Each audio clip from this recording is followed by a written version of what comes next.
Now, here's Gary. Back cracking live. All right. Happy. What's today, Noah? I have just confirmed to Gary, I have looked at the calendar. Today is Wednesday. Excellent. Excellent. Never say what day it is on the radio, just in case you have to do a replay, but that's okay. Oops, can't replay this one. We can't replay this one. We'll have to. This is going to be super good. Today we're going to talk about the housing market. So here's the way this show is going to go. At about 45 or 30 minutes or so, I'm going to have James Carmody, a really good friend of mine from Synergy One Lending, who is actually helping my daughter through an escrow. He's a mortgage guy he's excellent. He's so good. And I'm absolutely thrilled with what he's been doing to help out my daughter. And he's helped me personally. And I will speak very highly of James and his company because I love what they've done for me and my family. So James is going to be on today. That's going to be about a half an hour from now. So he's going to talk about the housing and the mortgage market. And there's been some wild things going on in the market right now, which is funny because it was kind of stagnated and we're like, what's going to go on? So now James is going to update us on that. And then next Wednesday, we're actually going to have Ken Peckus from it's Peckus Realty, Pecus.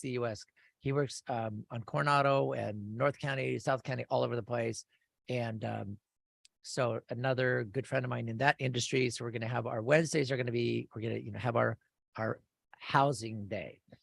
And what I'm going to do today with estate planning, houses are a big deal, big deal. So I want to talk about, funding, putting your house in the trust. What is a Q-tip all about, Q-tip election, selling, renting, how long, just a lot of different things we want to talk about having to do with housing and living trusts. So that's going to be what our day will consist of. So this is also, it's live. Well, yes, it's on YouTube after the show is over. I don't tend to do it live just because there's some, things we're doing it live. And basically this show will be on YouTube on my channel, which you just look for GQ Law YouTube channel and you'll find it with all my shows and it says who is on. And I mean, watching a radio show on YouTube is not thrilling because all you do is you see me talking to my microphone. But it's available and you can just listen. It's also available on our podcast, which is at kcbq.com and kprz.com. Actually, slight correction. The KCBQ, yes, it is the station KCBQ, but it's been moved over. The answer sandiego.com. Check it out. Okay, now I am putting in, and what they have done, these excellent IT people, is if you actually put in kcbq.com, it goes. I believe it goes there. Answer San Diego. They've got all linked together. Just because people might like me just can't get rid of it. KCBQ existed when I was it's ingrained in the brain. School. So there you go. So it's up, but our podcasts are on there, so you can re-listen to it. So here we go. All right. Now, houses. Most people that have an estate plan have a house just because there's kind of this, it's not really right, but most people have the feeling like if I have a house, I need an estate plan. That's absolutely true. If you have a house, you need an estate plan. But even if you don't have a house, you need an estate plan. So most of these estate plans, I would say probably 70% of the people, 75% of the people that I have prepared estate plans for, they have a house. We all have homes, just not always a house. And the house is the easiest thing to put in a living trust.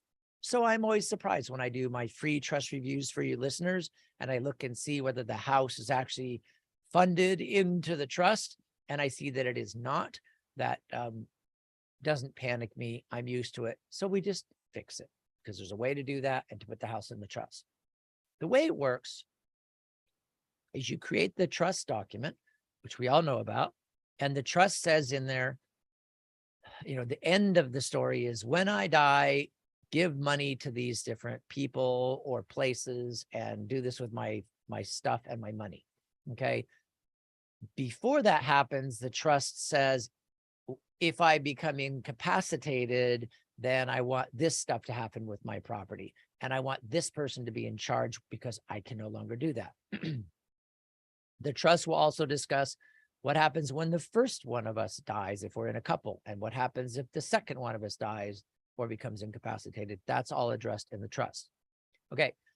Those trust instructions include everything that is under the control or jurisdiction of your trust, which means under the control or jurisdiction of your trustee.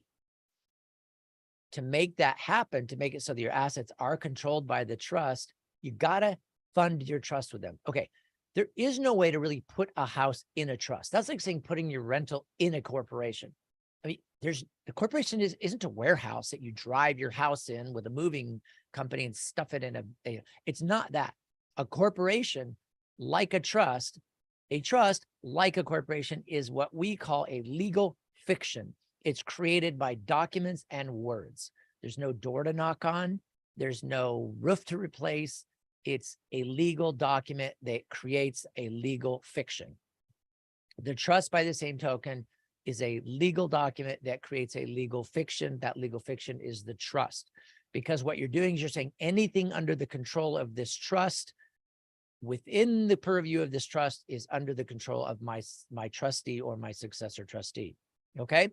So to put the house in the trust, we don't deed it. It doesn't, like my house, it doesn't say Gary and Cheryl Quackenbush deeds the house to the Gary and Cheryl Quackenbush Family Trust, because my trust cannot own a house. If you look at your deed and it went from Joe and Betty Smith to the Smith Family Trust, that is invalid.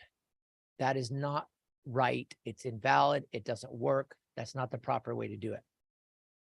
Instead, it goes Gary and Cheryl Quackenbush transfers the house to Gary and Cheryl Quackenbush as trustees of the Quackenbush Family Trust. So my trust doesn't actually hold the title. My trustees of my trust do it. So what the heck? What happens when my trustees die? Well, I just now have to look at the trust, and the trust says, oh, when Gary and Cheryl die, then the next trustee is Matthew. So then I go back to the deed. The deed says Gary and Cheryl Quackenbush, trustees of the Gary and Cheryl Quackenbush Family Trust. Now you can just substitute the word Gary and Cheryl with Matt, and it says Matthew Quackenbush, trustee. So that's the way it works. And it's just done by, one or two documents after you pass away. But the house is held by the trustee of the trust. Okay. Now that is called funding. If you go and refinance your house, which we used to do a lot last year. If you go and refinance your house, they're going to take the house out of the trust. In other words, they're going to deed it. So if it were me, it would be Gary and Cheryl Quackenbush, trustees of the Quackenbush Family Trust, transfer the house to Gary and Cheryl Quackenbush, husband and wife as community property. So now I've changed the title from being held as the trustee of the trust to individual direct name. Now there's no longer asset protection at death, all that's, because I'm not in the trust with it. So when I refinance, then I normally have to take the incentive and I have to put it back in my trust. So you call me and you say, Gary, we did refinance a couple of years ago, 4 or 5 years ago. I don't know if it got put back in the trust or not. And that's part of your free trust review. We look at your title.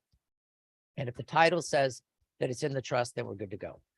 If you want help with this, you want your free trust review, 855-500-TRUST. Please don't bring your trust that you had drafted yesterday or 2 years ago. I'll look at stuff that's a couple years old and older. 855-500-TRUST. It's a free review. I'll tell you what you do or do not need to do to fix it, to make it an asset protection trust or IRA, retirement protection trust. I can deal with that. 855-500-TRUST. All right. What about a Q-tip? What is that? Qualified terminal interest property. After you die, do we sell? Do we rent? How long does it stay in trust? All that stuff we're going to be talking about right here on the Word on Well. You don't need to know everything. You just need to know where to find answers you can trust when you need them. Welcome to the Word on Well with Gary Quackenbush. We are here to help you build, protect, and transfer everything you've worked hard for with expert estate planning, trust administration, inheritance, and probate. Call Gary and the team at gqlaw.com. 855-500-TRUST. You're saving and investing for the future, and that's good. Guys calling it at the bottom of the hour. This is Probably faith-based closer to investing with Anthony 2:45. Wright. Most Christians Okay. don't I text understand them this and one remind thing. Okay. that you're saving for retirement helps fund the abortion industry as well as other liberal anti-family causes. It's the sad, dirty little secret of American investing world. And here's the good news, though. You probably also didn't know that just a few minutes of your time and we'll screen and clean your investments for you. There's no cost, no obligation. Learn the truth about your own investment mix. Then the choice is yours. Remember, the word says when God's money is in the hands of the righteous, the people rejoice. Well, we also are fiduciary investment advisor representatives. That means that our firm makes a pledge to always act in your best interest. Go to BibleSafeInvesting.com, download a free copy of my book, Faith-Based Investing, or call me at 931-RETIRED. And please don't forget, listen to Faith-Based Investing this weekend right here on Family Talk. Gary, your team at GQ Law are experts at solving IRS and state tax problems. Talk about that. When people have a tax problem, it tends to really stress them out. And one of the things we've been able to do is figure out how to resolve tax problems. One thing we might be doing is setting up a payment plan or getting a collection delay, maybe getting a determination that the person shouldn't have to pay the taxes at all. We do offers and compromise. We do audit reconsiderations. And one of the things that's a really powerful tool that some people don't recognize is sometimes bankruptcy can be used to actually eliminate taxes when there's certain conditions of the code that are met. So we can do all kinds of things. After we analyze your situation, we can figure out what's available, discuss your options, and figure out which ones to implement, what it's going to cost, how long it's going to take. And we can get people out from under all kinds of tax problems so they can sleep again. That's our goal. Request your free initial consultation. GQLaw.com, 855-500-TRUST. GQLaw.com. It's not unusual to use our heat and the AC.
Consultation or to talk with a member of the team. Call Gary at 855-500-TRUST. GQLaw.com. Ladies and gentlemen, boys and girls, children of all ages, it is now time for the Gary Quackenbush and Word on Wealth Case of the Week. So what happened in this situation is the daughter moved in to take care of mom and dad. And she lived there for a couple years until dad passed away. And then she continued to live with mom and dad for another, that would be mom, for another 7 years. So daughter was with mom for 7 years and was with dad for the 2 years prior to that. Okay. She was providing, they're not charging her rent. They were paying for food and all that kind of stuff. So she basically got to live there for quote free. And she took care of them and did an excellent job. Then there was talk right before mom and dad passed away, before mom passed away, mom was saying, well, honey, you've been so good to your dad and I think you should, I would really like you to have this house so you have a place to stay. And then mom died. This has happened 5 times in the last several years. Okay. At least 5 times. So mom passes away and it's been 2 months. Funeral arrangements are all done. It's been 4 months. It's been 6 months. It's been a year. And I get a call from one of the other children, the other 4 children, and they say, our sister has been living in the house for 9 years pre-mom's death without paying a penny. And she's been living in the house for another year post-mom's death and hasn't paid a penny. We are getting ripped off. This is not fair. She's not telling us anything. We ask her questions and she just says, Mom says the house is mine. Well, what we end up having to do is we told her we need a copy of the trust so that we can do probate notifications and all these different things. So we're saying we need to get a copy of the terms of the trust. So what I do is I contact daughter, and I have to be kind but official. Hey, we understand that you are the successor trustee named in your mom and dad's trust. Please provide us with a copy of the trust and the required notices under the California Probate Code. If you don't know what you're doing, let me know and we can maybe coach you through, or you can find counsel. All right. No response. A month goes by, 2 months goes by. My clients are going, what are we going to do? Well, what are we going to do? The next step is really we communicate again and say, hey, you're not doing your job. We said we wanted to hear from you. It's been another 30 days. We are going to have no choice but to go to probate court. What we do, we end up filing a petition ultimately in probate court and to tell the judge that, hey, there's a trustee on this trust. They never provided the probate code notifications. She's not doing all these things, and she's living in the house, and she's not paying rent, and she's not doing distributions, and we think she's violating the terms of the trust. What do we do? And that's where the judge gets involved, making orders saying, you need to comply with the terms of the trust, or you can no longer be the trustee, or you need to provide an accounting. There's all these different tools that we have at the probate court level to get that done. What happened though was sister basically, was very emotional about the whole thing. We got together, we talked about it, and the family basically agreed with her that she took care of mom and dad for 9 years, basically. And she did it at her own, sacrifice of her own, her personal, what was going on. And yeah, she just lived in some crummy rental before moving in with mom and dad in their nice house, but she took care of them. And so the siblings all recognized, yeah, she took care of mom and dad. That's a big deal, because her thing was, hey, I took care of mom and dad, and the agreement with mom and dad was I could take care of them. If I stayed there and took care of them, that they would let me, they would basically provide all the necessary living expenses and all that. And they gave me some spending money. Okay, great. Well, what she had the right to do, the caretaker person, is she could put in a claim, basically a claim in the trust pool that says, I provided services for the last, 9 years for mom and dad, and here's my bill. Now, it's not quite that simple, but that's the concept. So her response to us is, I should be recognized as providing a service, a valuable service to mom and dad. And here's what it would have cost if I charged the regular fare minus what my rent would have, minus the room that I was living in and room and board and whatever. And if it's all accounted for, then you kind of have this back and forth. So the idea is that the caretaker gets some type of, not compensation necessarily, but consideration for what they did. Now, this was not an agreement. It wasn't where mom and dad said, hey, take care of us until we die, and then you get the house. It wasn't one of those. Those are different situations, where there's a promise that if you take care of us for the rest of our life, you get the house. Most of those have to be in writing. And that's the thing you got to be careful with, whether it's in writing or not. And you think, when you're starting to take care of your parents as they're getting older, you're thinking, oh, I don't want to get a written agreement with mom and dad saying that, I want your house when you pass away. It's usually the parent that's offering that, but that it's not uncommon to have people making arrangements for their children and saying, I'm going to take care of you. You can have the house. But in this case that we're talking about, there was no written agreement to that effect. All we had now was paperwork. Okay. Remember I said the trust is a legal fiction. The trust created a legal fiction, which is a real thing. It created this box called a living trust. When mom and dad both were deceased, It was now an irrevocable trust, no longer living, no longer revocable, an irrevocable trust, regardless of what the title of the trust says. It is now unchangeable, cannot amend it. It is irrevocable. Whatever was in that trust was now controlled by the terms of that trust. In this case, there was a house, and the house and the household goods and the car and the bank accounts and all that stuff was in the trust under the control of the successor trustee, who was also the person living in the house, also the person that was taking care of mom and dad for the rest of their life. Okay. But that document did not say anything about the daughter living in the house with them gets the house. Didn't say anything. There was no provision at all. So they had a trust, which is fantastic. But the claim by daughter was it didn't reflect what mom and dad's true wishes were. Now, the problem with that is you have a written trust, and written trumps oral.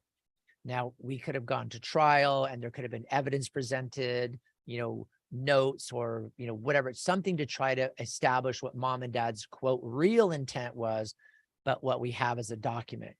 So it would not have been unheard of or a problem for the daughter, for basically the parents to get with a trust attorney and say, let's work through options. I'm not trying to be a jerk. I just want to make sure that they get taken care of. That's usually got to be the initiative of the parent.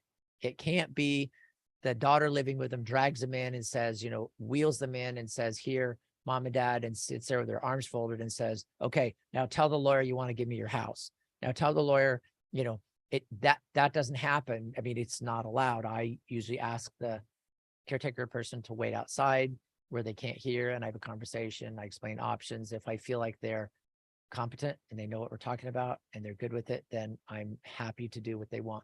If they're not competent, then there's nothing we can do. So we go through that process, but it's very independent. So that's houses and kids. What happened in this particular case is we ended up resolving it, and the kids were, all the kids are saying, yeah, this was, it was a tremendous blessing to our family that you were taking care of mom and dad. Sorry, the house, no, we don't think mom was really in a condition to be saying, yeah, oh yeah, I forgot I had 4 kids. Because, by the way, let me just drop this. Call me if you have questions on this stuff. If you have a situation like that, because you're a beneficiary not receiving notifications, if you're trusting, you don't know what to do, you probably got to get doing what you're supposed to do before the beneficiaries, get too upset. Call me at 855-500-TRUST, 855-500-TRUST, and we can go over that with you and figure out, if it's something you need an attorney, what can we do? Is it something that Rich and I can help? We have an amazing team at GQ Law that we've put together that handles this stuff, and we do it on a regular basis. 855-500-TRUST. Okay, so then in this situation, the resolution literally was to go through and figure out how much, and I know this seems a little cold, but we tried to figure out how much, what was the value of the daughter's services, sisters' services to take care of mom and dad. And we worked a settlement. It was fantastic. Ended up selling the house because there was, the house is worth a lot of money. It wasn't fair to leave the daughter in the big fat house, even though she lived there and took care of mom and dad. So there was a settlement, it was a resolution, and there was basically money paid in settlement, and it was paid out of, this is cool, it was paid out of the proceeds of the sale of the house. So we get to sell the house, we have that money, and now we talk a settlement, we resolved it. So it was really cool. And one of my main goals in resolving things is you want to make sure that the family as best you can, you want to make sure that the family remains together after this thing, because you can hire lawyers that are just vicious, brutal, demanding, aggressive, litigation, all that stuff. You can do that. People do it all the time. There are law firms, all over the place that's what they do. They're just really aggressive, nasty law firms. And I'm not faulting them. That's just not me. I mean, I will, we do what we need to do to make it right.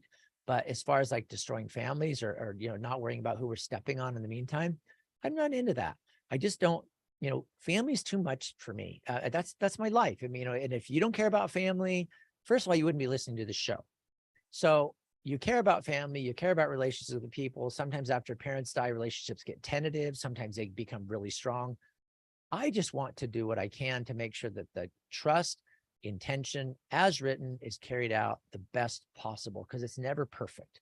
And I want, if there's a way, I want to keep so that there is some brother, sister, family relationship after it's all said and done. Because Wait a minute. when your parents are gone, what do you got left? You got your brothers and sisters. And I think that's really super important. So we can work with that. So that's basically, that was a super long case of the week, but you know, this stuff really happens. This is reality. I love meeting with people and hearing their story and figuring out how, you know, how can we fix this? How can we take care of things? I'm kind of a fixer guy. And that's why we're doing this radio show and spending lots of time talking to you guys on how to do this stuff, because I really want people to be happy. My parents passed away. It's brutal. I have both of my parents passed away in the last couple of years. And my father-in-law. So it's like, just, we've been through it a lot. I hadn't been through it previously. And now it's just, it's difficult. You know, a year later at the year anniversary, you go, oh my gosh, I missed Dad. But, you know, keeping things together, keeping relationships together, most important thing ever. Call me 855-500-TRUST. Coming up next, I want to talk about, you know, let's say you decided to keep the house. What are your options? Talk about that coming up next on the Word on Wealth.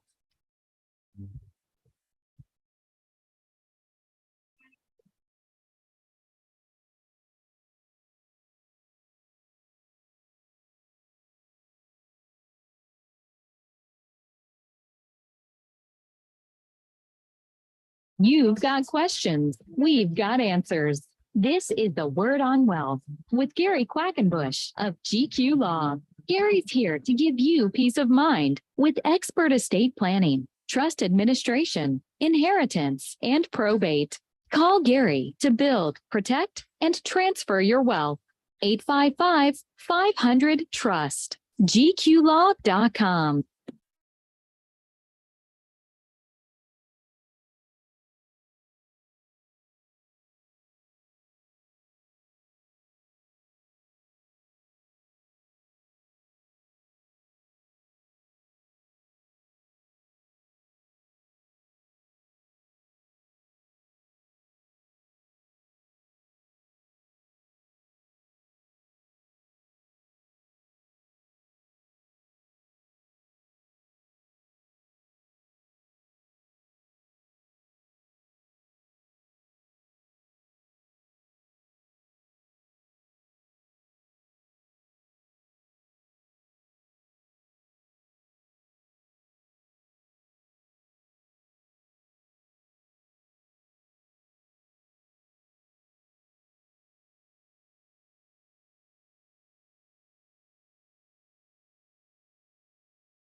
Team at GQ Law, 855-500-TRUST, or go online and download Gary's free ebooks and videos. Read Gary's blogs. Call or click to request your free consultation or to talk with a member of the GQ team. That's GQLaw.com, 855-500-TRUST. Your life. All right. So here we are back in the world of radio. Thank you for letting me be in your head.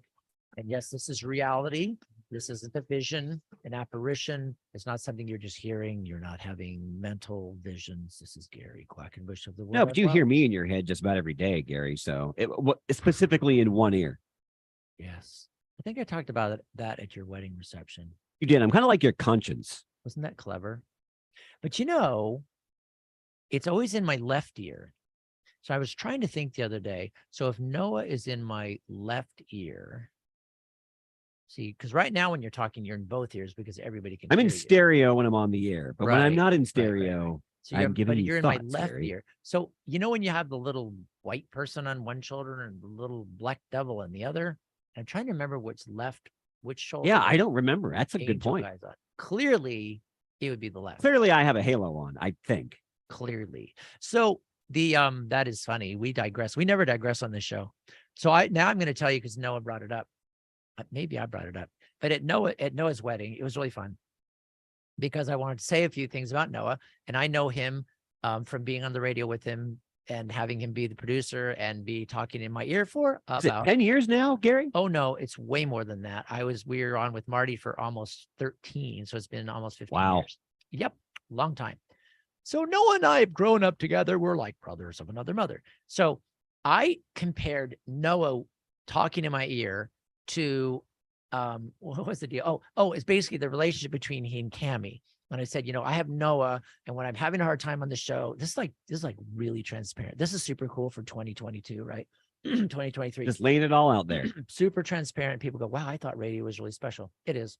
But my comparison was when I'm going on the show and we're going to end it and I don't know where I am time-wise, Noah he'll be talking to me. In fact, you guys can't hear Noah talking to me, but he talks to me, not constantly, but he gives me this prompts. Okay, you got this much time left and whatever. So that's how I can be so precise on things because Noah's talking in my ear. And as you get good at this, you get used to talking over the voice that's in your ear because you don't dare stop, because it's like, if I stopped every time Noah talked and I went, huh? Oh, okay. All right. Then It you would guys sound think, awkward. whoa, Gary's tripping out, man. So Or sometimes your mic level might be way too low. And I'm like, Gary, turn up your mic. Gary, turn up your mic. And I go, Mike's not here. Mike's not here. Gary, microphone. Oh, Mike's on the phone. It's like sometimes, just kidding. But Or so the whole, sometimes it'll be right before the show when you're stressing out and Yeah, yeah. something's not happening right. And take a breather. Gary, the radio show will work out just fine. starting right now. Doom, you're live. Okay. So he talks in my ear just like, and that's like kind of the whispering guiding. And so I told him that's like being married, where you have the whispering guidance. I said, Noah's been good at that with me. So Cammie, don't worry about it. Noah will do the same thing with you, probably talking in either ear, but don't worry about talking over him while he's talking to you. He's just giving guidance and instruction. I It thought was a that good speech. I enjoyed your pearl of wisdom, which stemmed from me working on the show for so many years. That's so funny. Oh my goodness. We are like really digressing. I want to talk about, okay. So here's the thing with, what if you keep the house? Because this is something that happens a lot. So this is not a case of the week. It's not an actual case. This is like 100 cases all combined. And this will happen to you guys. If you inherit a house and you have more than one sibling, if you have at least a sibling, right? There's this debate about what to do with the house. Now, if we're in the pre-stage, like we're actually doing the estate plan and talking about, well, what's going to happen to my house after I die, we can have this conversation about the family home. A lot of people want to say, I want my kids to have the family home. I want them to have that so they can live in the family home. They can come and go when they want. And I almost 100% of the time, I say it much longer and much kinder than this. I say there is no family home. When you pass away, there's no family home. And the bottom line is your kids have their lives already, especially, if they're older, they have their lives, they have their place to stay. They're not going to all want to move back to San Diego and live together. And then if one of them is in San Diego and can use the house all the time and one of them lives in Indiana and can never use it, how fair is that? Who's going to maintain it and all that kind of thing? So, and then they'll say, but I want that available for my children. If we both pass away and we leave our children to a guardian, we want the guardian to move into our house and take care of the children. And 100% of the time, literally, it's high enough to be 100%. What I explained is, say, well, if you were in the situation where your brother and sister-in-law died and you had to take care of their children now, would you move your family and all of your stuff into their home just so that you could be with their children? And every time it's like, oh, there's no way. The kids, they don't have the same life. their mom and dad passed away. Most kids don't want to live in the house where their mom and dad passed away. It's going to be way too many memories. So it's better, we have found, to have the kids relocated because it's a new thing. It's the new mommy, the new daddy, the new home, the new, they used to be cousins and now they're brothers and sisters technically. So, there's a relocation thing. So houses are a big deal. That's why we're doing the show on houses. And coming up in about 5 minutes or so, we're going to have James Carmody of Synergy One Lending. He's going to be calling in to talk to us about the housing market. All right. So what are the things about keeping? So let's say, let's not do the family home. Let's do a rental. So mom and dad have a rental property and they decide, and they pass away. And so now the kids are going, okay, the 3 kids are trying to figure out what they're going to do with the property. Are they going to keep it as a rental? Are they going to sell the property? Can one of the kids buy the house? All these different options. And so as you walk through the options that are potentially available, that's what I want to do. We won't have time to get through them all, but we can, like always, we can always continue on to something else. But what would happen is if they're going to sell the house, that's easy. You talk about the consequences of buying and selling. We get into the tax consequences. What about the property taxes? That what's going to be, for me, keeping the house it's dollars. It's math. You're going to do the math with a calculator and a pencil and a piece of paper, and you're going to go through the math and say, okay, if we keep the house, it's not the same house as your mom and dad's house, because when mom and dad pass away, that house, the property taxes are going up. Okay. Now I get calls probably once or twice a week saying, I want to figure out how to make sure that that the taxes on this house don't go up when I die. Or my mom and dad passed away. I'm going to inherit their property. I want to know, how do I inherit this house without having the property taxes increase? I'd love to tell you I have a solution, but my only solution is, I'm sorry, that's not what the law allows. The property taxes are going up unless unless a child inherits the entire house and they move into that house immediately after the death. So they're going to relocate into the house, and now that's their primary residence, property tax exemption. It won't go up. Okay. But so it's going to go up. So you do the math and you're trying to figure out exactly, what the math is and how that's going to work. So rental, figure out the math. If it's going to work out, fine. Property taxes are going up. You're going to have to insure it as a commercial property and all that kind of thing. So you just do the math. And then do not dare own the house in anything other than an LLC or a corporation. Okay. That is important because you got to protect your personal assets from liability. Let's see, 3, 4, 4, 8, 8, 8, 3, 4, 11, 70. Okay. All right. So we're going to have James Carmody call us up in a minute or so, and then we're going to finish talking about this probably. So if you're going to sell it, easy. Rental, put it in an LLC, because I think those are the key factors. It's in an LLC because it protects. Because remember, if you're in partnership with your siblings, you're a partner with them. You don't want to do anything silly by being a partner and not being in some type of a legal entity. Because if you're in a legal entity, you're going to be in better shape and your personal assets are going to be protected. Okay. So LLC, you want to talk about it? 855-500 trust. Corporation, want to talk about it? 855-500 trust. You can also go to my website, gqlaw.com, and download the book called Accidentally Self-Employed. You can look at it. The book cover says it talks about corporations, LLCs, and partnerships. It's free. Download gqlaw.com, gqlaw.com. Get the free book. Accidentally Self-Employed. You'll learn about LLCs and corporations. Do it now. gqlaw.com. We'll be right back with James Carmody. You don't need to know everything. Tight. Love it.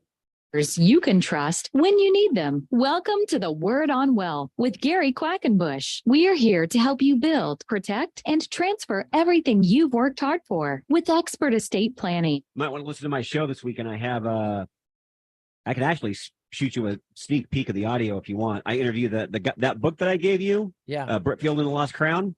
I have the author on all the time, but I actually talked to him for this weekend. The inheritance they're expecting. We talk about it, and we talk about a lot of the similarities actually as far as how he lays stuff out between that and Mission Impossible.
GQ Law. Call or click to request your free initial consultation or to talk with a member of the team. Call Gary at 855-500-TRUST. GQLaw.com. You're live. Welcome back to Word and Wealth. It's so good to have you along. And we're talking about housing. This is housing day with estate planning and how to put your house in the trust, what to do, what are your options if you retain a house. Well, talking about housing, like hardcore, seriously, the housing market right now is so interesting. And I have the expert here in San Diego County, James Carmody of Synergy One Lending. He's a friend of mine. I've known him for almost 2 decades. Literally, I mean, that's really funny, but I guess I'm old enough to know somebody for 20 years. James has helped my family. He's helped me personally with mortgages. He's been an expert. We've done seminars together. James knows everything you need to know about mortgages. And so he agreed to come on the show today. James, welcome to the show. Gary, thanks for having me on. Oh, I'm just so glad when I texted you and said, James, I need an expert. And you went, I'm on it. And I really, really appreciate that. So James, give us a little bit of an update, if you would. What's going on? Like, what are kind of the recent developments in the housing market? Because it seems like things are just kind of going wiggly and doing new things. What's going on? Yeah, we got a gift today from the Fed. Our good buddy Jerome Powell only raised the Fed prime rate by 0.25%, which the market kind of was anticipating that. But the bond market really liked that, and mortgage rates are down anywhere from 1/8 to 3/8 since the market opened today, which is putting us, in the mid to upper fives on most fixed rate loan program. So that's super exciting news. Oh, yeah, exciting news for me.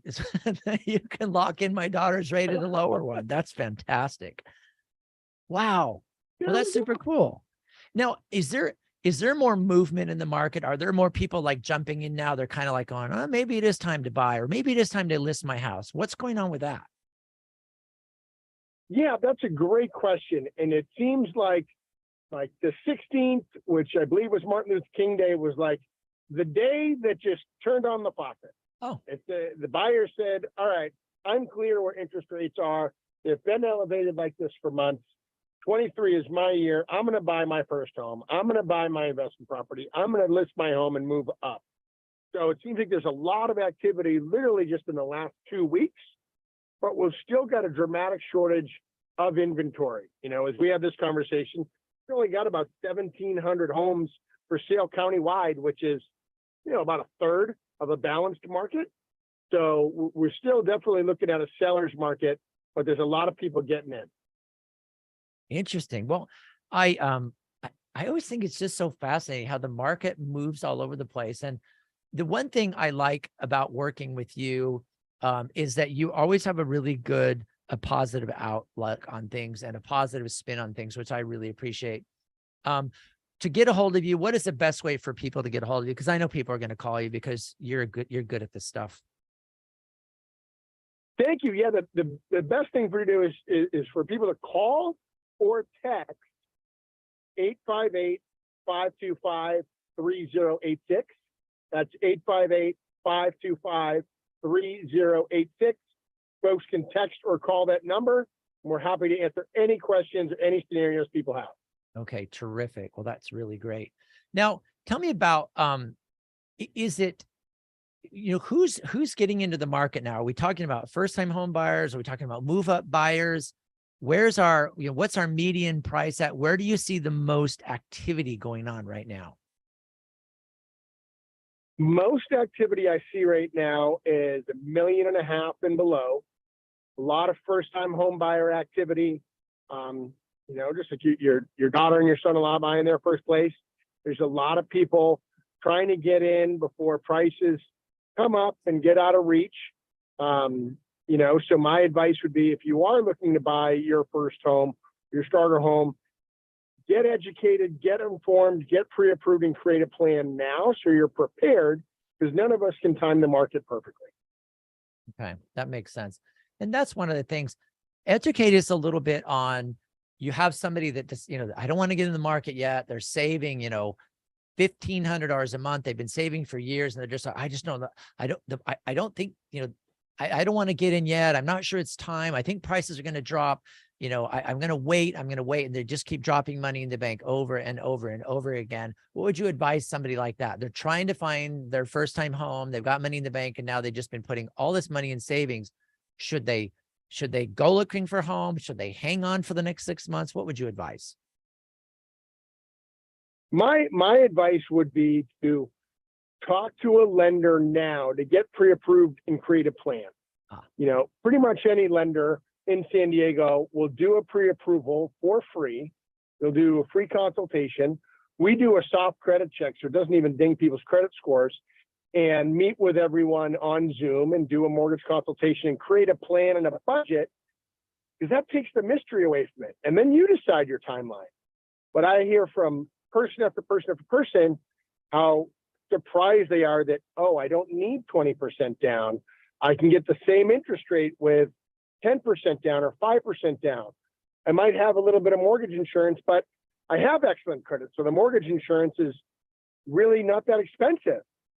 So why keep saving when you can get the appreciation going, get that leveraged investment, that piece of property growing for you at 4, 5, 6%. Interesting. I talked to and thank you for your great advice, by the way. I just love it. And I said this before, you guys, you listeners. I mean, James he is a personal friend of mine. We usually get together at least once or twice a year personally, so we can, you know, kind of catch up with each other on what's happening with our businesses. James hosts all kinds of things, like he does a pumpkin day, and he does all these things all throughout the year. He's a lot of fun to know, because when you get on his list, you get to go to all these James Carmody Synergy One Lending Events, which is really cool. Write down his number. And if you don't remember his number, call me. But it's 858-525-3086. You can call or text 858-525-3086. So I'll tell you one thing that I thought was really cool. A lot of people, like realtors, have kind of their favorite lender. Oh, I always use this mortgage guy. And, you go to a realtor and you say, gosh, I don't know who to borrow money from. I'm going to go, so you ask the realtor, and the realtor says, oh, we always use so-and-so. They're excellent. They've been doing this for a long time. Well, my theory is more like, I want to start out with my lender, and I want to figure out who the lender would use for a real estate agent. So I talked to James. I go, who do you use? And we have some friends together that James a lot of times will recommend. But in this a recent situation that we ran into, the real estate agent's lender didn't know something that James did, which I thought was really cool, because James was telling them, well, there's this thing called a rate buy down. And it's like, a what? Rate buy down, where basically you get well, I'm going to let James explain that, because it's a concept that not everybody does. And it's so fabulous, because you pencil it out and you do the math and you go, why would you not do that? So talk to us about this buy down. Yeah, it's been around for a long, long time, and it's come back in favor as, rates increased so quickly last year. What it is taking money from the seller. The cool thing is the buyer cannot pay for it. The seller has to pay for it, and the seller gives a dollar amount credit to the buyer to lower their interest rate by 2%. And how it works is, let's say today they qualify for 6.5%. The seller would give them a credit, and their interest rate would be 4.5% for the first 12 months. The second 12 months would be 5.5%, and then ultimately back to 6.5%. Well, you take the seller's money, you get the rate 2% below market, and the plan being to refinance in the next 6 to 12 months. And whatever money you don't use from the seller goes to lower your loan amount on the refi. So it's really a home run for buyers, and it's really been working nicely in this market. That's interesting. And the thing is, when you're the sticker shock of homes in the San Diego area, it's sticker shock. It happens. It doesn't matter when you buy. High, low market, doesn't matter. There's sticker shock, because housing is typically more expensive in San Diego than many other places. And there's a reason for that. There's a reason for that. I've lived in San Diego for 63 years. And if I look at the rate of change, how much has real property gone up from when I was a little boy to now? It's this consistent increase of, it's like 7 or 8%. It just always goes up. Yeah, it goes up and down a little bit. But one thing my dad would always do is, he had real property because that was his hedge. And he says, I can risk money in the stock market because I don't have to offset it with the bond market or whatever, because I've got real property. Now it's kind of his theory. What do you mean you have real property? Well, it's in San Diego. I talked to a finance guy that was saying, I wouldn't buy real property right now, but he doesn't live in San Diego. He lives halfway across the nation. And I thought it was very interesting. Right. He was saying, real property is not that. And I said, whoa. You've never lived in San Diego, Southern California. Ask the tax assessor if real property is a good investment in California, especially San Diego. And they're going to say, well, it always goes up, over time. It's not a get in quick, get back out. But, but I like when these things come in, like the rate buy down, it's the sellers paying for it and all those. These are the creative, clever things that you can find out, you guys that are listening. You can call James and find out about this stuff. But I love this. If you're going to go shopping, just figure out what you can afford. Where are you? You might be surprised at what your price range can be compared to what you thought it would be. The number is 858-525-3086, 858-525-3086. You can call or text. That's James Carmody of Synergy One Lending. He's awesome. He'll treat you right. His team, you're going to fall in love with his team. They're incredible. Really, really good people. So work with James, 858-525-3086. James, thank you very much for coming on the show today and helping us figure out where we are with this market. Super exciting. Love San Diego. Talk to you later, man. Appreciate it. Thanks, Gary. All right, everybody. Thanks for being on the Word on Wealth today. We'll be back tomorrow with Anthony Wright to talk about all things money right here on the Word on Wealth. Give me a call if you need my help, 855-500-TRUST. 855-500-TRUST or gqlaw.com. Tell a friend about the word. The website didn't get out, but everything else did. Solutions attorney Gary Quackenbush, an expert in estate planning, wills and trusts, and tax problem solving. Tricky one to figure out. So he can, yeah, he's my friend. My